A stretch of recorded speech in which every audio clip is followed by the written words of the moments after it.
เรื่องราวของช้างป่า ค่ะ เพศผู้นะครับที่ตกไปในลำน้ำเนี่ยแล้วก็หลายคนเอาใจช่วยกัน อยากจะให้ปลอดภัย ล่าสุดมีข่าวดีนะครับสามารถจะนำตัวขึ้นรถเพื่อจะย้ายไปรักษาต่อที่จังหวัดลำปางได้แล้วครับ กรณีของช้างป่าเพศผู้อายุประมาณ 12-15 ปี ซึ่งถูกน้ำป่าพัดลงมาจากเขตอุทยานแห่งชาติทุ่งแสลงหลวงแล้วก็ไปติดอยู่ในคลองชมพูที่ตำบลชมพูอำเภอเนินมะปรางจังหวัดพิษณุโลกเขาไปเจอวันที่ 17 นะครับเอาขึ้นฝั่งได้วันที่ 18 วันนี้เป็นขั้นตอนในการพยายามจะเคลื่อนย้าย เพื่อจะไปรักษาต่อที่จังหวัดลำปาง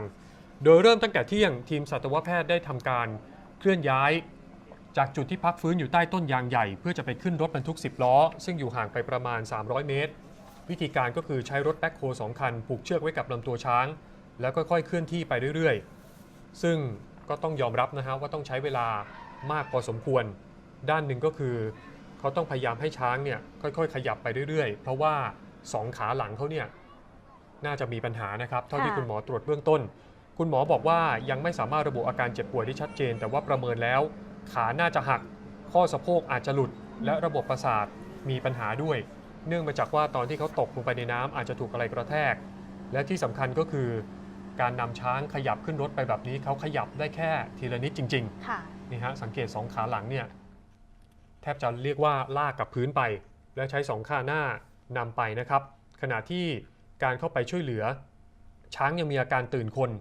ก็ต้องทยอยเข้าไปขยับทีละเล็กทีละน้อยโดยล่าสุดนะครับหลังจากที่ขยับไปใช้เวลาประมาณ6ชั่วโมง7ชั่วโมง 17:30 นาทีที่ผ่านมามีรายงานว่าสามารถนำเจ้าช้างป่าตัวนี้ขึ้นไปบนรถบรรทุกที่สถาบันโฆษบาลแห่งชาติจัดเตรียมไว้สำเร็จโดยใช้รถแบ็คโฮคอยช่วยพยุงใช้เวลามากกว่า6ชั่วโมงในการพยายามจะขึ้นรถนะฮะทั้งที่ห่างไปแค่ประมาณ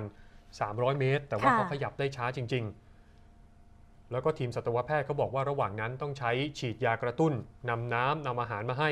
ชาวบ้านที่ติดตามลุ้นอยู่ก็ดีใจนะครับแต่สถานการณ์มีรายงานมาด้วยว่าคุณหมอประเมินว่ามีโอกาสว่า